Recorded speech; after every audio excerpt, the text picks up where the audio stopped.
My titi in the place to set a pace. 5-star girlies.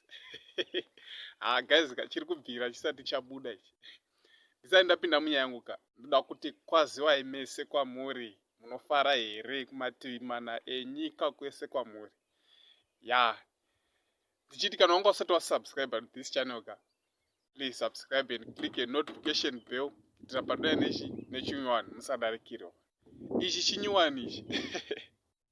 My TT Murandakadzi featuring HKD Boss Freeman.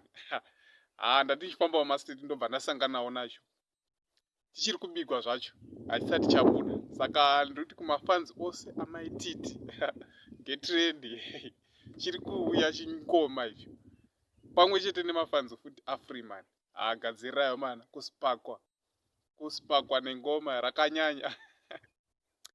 Chichiri kubikwa saka vari kumbonyatso kuchigadzirisa kuchibika kuitira kuti kana chabuda mafanzi munyatso kusipakwa munyatso kunakidzwa.